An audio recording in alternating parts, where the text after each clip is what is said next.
SolveYourTech.com, your source for how-to guides and tutorials. Welcome to our video about how to enable back tap on iPhone 15. If this guide helps you out, then please consider subscribing and liking this video. There's only a few physical buttons on the iPhone, and they can all be found on the outer perimeter of the device.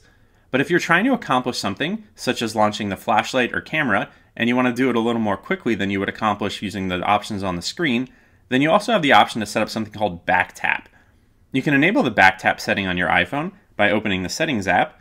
You can then scroll down and select the accessibility option from this menu, and then you can scroll down again and choose touch in the physical and motor section. Now you're going to scroll all the way to the bottom of this screen where you're going to find the back tap option.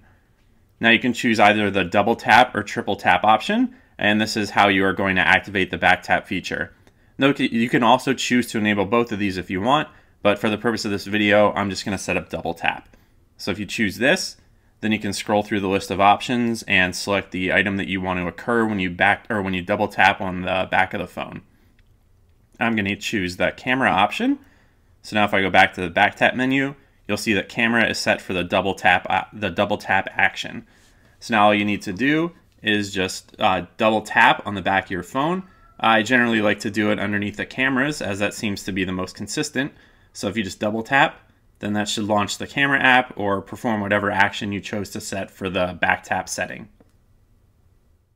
Make sure to like this video and subscribe to our channel to see more tech guides like this one.